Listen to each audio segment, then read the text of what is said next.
इस समय स्वायत्त निकाय निर्वाचन क्षेत्र से विधान परिषद की सीट हेतु होने जा रहे चुनाव के चलते अमरावती जिले में जबरदस्त राजनीतिक गहमागहमी वाली स्थिति है तथा जिले के 15 निकायों में मौजूदा पक्षीय बलाबल को देखते हुए इस बार मुकाबला काफी हद तक कांटे की टक्कर वाला माना जा रहा है, जिसकी चलती 18 जून को होने वाले चुनाव एवं 22 जून को होने वाली मतगणना के बाद घोषित होने वाली चुनावी नतीजों को लेकर अभी से ही जबरदस्त उत्सुकता देखी जा रही है,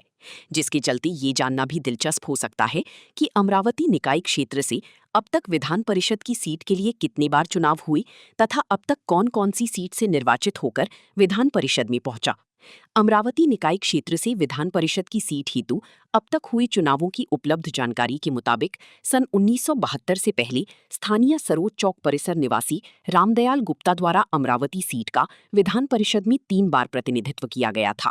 ऐसे में यदि विधान परिषद के 6-6 वर्ष के कार्यकाल ग्राह्य माना जाए तो रामदयाल गुप्ता सन 1954 से 1972 तक लगातार 18 वर्ष विधान परिषद के सदस्य रहे।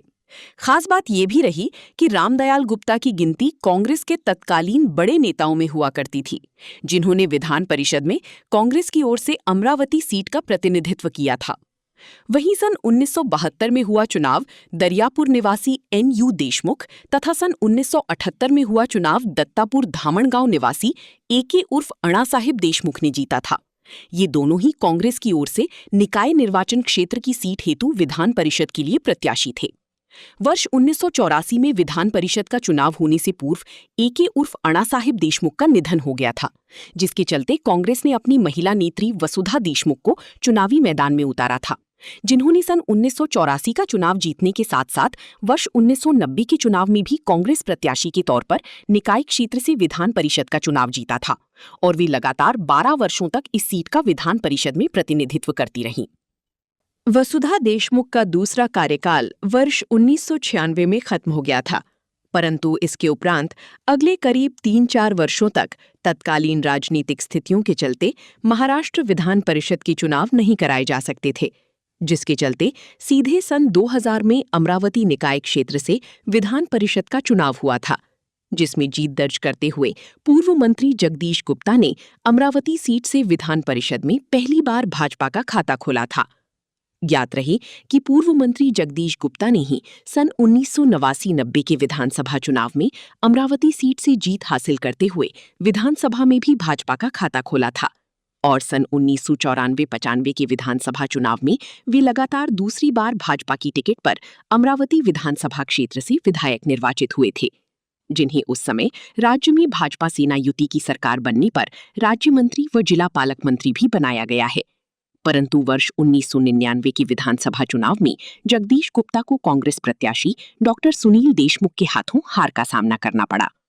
जिन्हें भाजपा ने 2000 में हुए अमरावती निकाय क्षेत्र के विधान परिषद चुनाव में प्रत्याशी बनाया था और जगदीश गुप्ता ने उस चुनाव में कांग्रेस प्रत्याशी अनवर खान बिल्डर को 12 वोटों से पराजित करते हुए जीत हासिल की थी और वे लगातार तीसरी बार विधानमंडल में पहुंचे थी। जिसके उपरांत वर्ष 2006 में हुए अमरावती निकाय क्षेत्र के विधान परिषद चुनाव में भाजपा ने एक बार फिर जगदीश गुप्ता को ही प्रत्याशी बनाकर मैदान में उतारा था। उस समय गुप्ता की दावेदारी के सामने कांग्रेस प्रत्याशी मिलिंद चिमोटे की दावेदारी थी, लेकिन उस चुनाव में भी जगदीश गुप्ता ने 24 वोटों की लीड के साथ जीत हासिल की थी और लगातार दूसरी बार विधान परिषद का चुनाव जीतने के साथ ही जगदीश गुप्ता लगातार चौथी बार विधानमंडल में विधायक निर्वाचित होकर पहुंचे थी। इसके उपरांत वर्ष 2012 में हुए विधान परिषद के चुनाव में भाजपा ने प्रवीण पोटे के तौर पर नए चेहरे पर दाव लगाया था,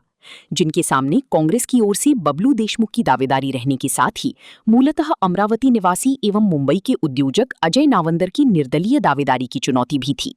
लेकिन उस वक्त कांग्रेस के लिए बेहद अनुकूल माहौल रहने के बावजूद तब राजनीति में बेहद नए नवेले रहने वाले भाजपा प्रत्याशी प्रवीण पोटे पाटिल ने कांग्रेस के कद्दावर नेता बबलू देशमुख व हेवीवेट निर्दलीय प्रत्याशी अजय नावंदर को पराजित कर जीत हासिल की थी।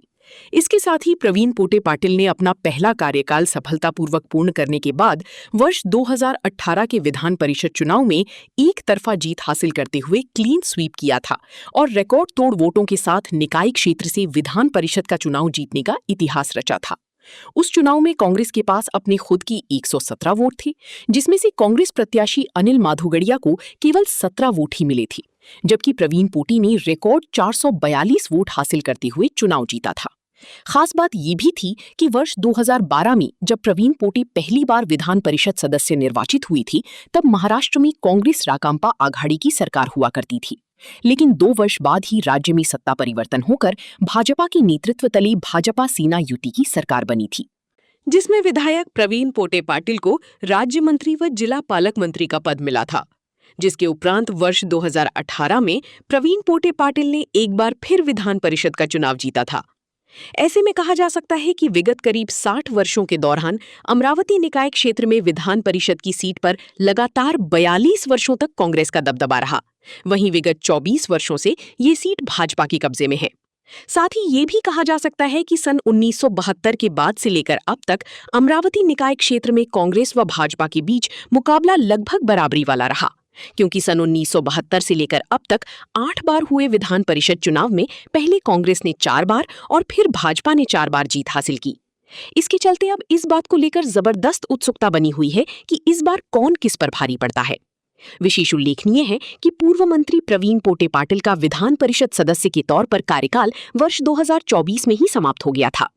लेकिन चूंकि उस समय जिले के सभी स्थानीय स्वायत्त निकायों में कोविड संक्रमण काल व ओबीसी आरक्षण के चलते चुनाव नहीं कराए जा सके थे और सभी निकायों में प्रशासक राज चल रहा था, जिसके चलते अमरावती निकाय निर्वाचन क्षेत्र विधान परिषद की सीट के लिए चुनाव का मामला भी अधर में लटका हुआ था। और अब 2 वर्ष के अंतराल पश्चात अमरावती जिप व जिले की 14 पंच को छोड़कर अमरावती मनपा सहित जिले की 10 नगर परिषदों व 2 नगर पंचायतों में चुनाव निपट जाने के साथ ही निकाय निर्वाचन क्षेत्र में कुल मतदाता संख्या में 75% से अधिक मतदाता संख्या रहने एवं 75% से अधिक स्थानीय निकायों के सक्रिय व कार्यरत रहने के चलते विधान परिषद के लिए चुनाव कराए जा रहे हैं। बता दें कि महाराष्ट्र विधान परिषद की कुल सदस्य संख्या 78 है, जिसमें से 22 सदस्य स्थानीय निकायों द्वारा निर्वाचित होते हैं। वहीं 30 सदस्य विधानसभा सदस्यों, 7 सदस्य स्नातक निर्वाचन क्षेत्रों व 7 सदस्य शिक्षण निर्वाचन क्षेत्र से निर्वाचित होते हैं। इसके अलावा 12 सदस्य राज्यपाल द्वारा मनोनीत किए जाते हैं। राज्य विधानमंडल के ऊपरी सदन रहने वाले विधान परिषद को स्थायी सदन भी कहा जाता है, क्योंकि इसके 1/3 सदस्य हर 2 साल में सेवानिवृत्त होते हैं, जिनके स्थान पर नए सदस्यों का निर्वाचन होता है और ये प्रक्रिया सतत चलती रहती है। यहाँ ये विशेष उल्लेखनीय है कि महाराष्ट्र विधान परिषद की स्थापना 20 जुलाई 1937 को भारत सरकार अधिनियम 1935 के तहत हुई थी तथा विधान परिषद की पहली बैठक और पहला सत्र 20 जुलाई 1937 को पुणे के काउंसिल हॉल में आयोजित किया गया था। वहीं राज्य के तौर पर महाराष्ट्र का गठन होने के उपरांत वर्ष 1960 में विधान परिषद को पुनर्स्थापित किया गया था। विधान परिषद की सीट हेतु स्थानीय स्वायत्त निकाय निर्वाचन क्षेत्र में चुनावी बिगुल बज गया है। इस चुनाव में मतदाताओं के सामने नोटा यानी नन ऑफ द अबव का पर्याय नहीं रहेगा। साथ ही मतपत्रिका पर चुनावी चिन्ह ही नहीं रहेगा। इसके साथ ही चुनाव लड़ने वाले प्रत्याशियों के लिए अधिकतम खर्च की कोई मर्यादा भी नहीं है।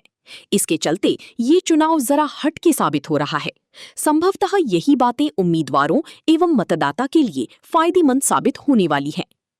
इस संदर्भ में मिली जानकारी के मुताबिक आगामी सोमवार 25 मई को जिला निर्वाचन निर्णय अधिकारी व जिलाधीश आशीष येरेकर द्वारा चुनाव की अधिसूचना प्रकाशित की जाएगी और 25 मई से ही उम्मीदवारों के लिए नामांकन प्रक्रिया शुरू की जाएगी, जिसे देखते हुए 226 महिला व 227 पुरुष ऐसी कुल 443 मतदाता की नाम व छायाचित्र वाली अंतिम मतदाता सूची निर्वाचन विभाग द्वारा प्रकाशित की गई है, जिसे 7 उपविभागों में विभाजित किया गया है। साथ ही चुनाव की दृष्टि से उड़नदस्ते भी स्थापित किए गए हैं। अधिकतम खर्च की कोई मर्यादा नहीं रहने के चलते यद्यपि खर्च को लेकर कोई विशेष शिकायतें नहीं है, परंतु मतदाताओं को लालच व प्रलोभन देने एवं पैसे बांटने जैसे प्रकारों पर उड़नदस्ते द्वारा ध्यान दिया जाएगा।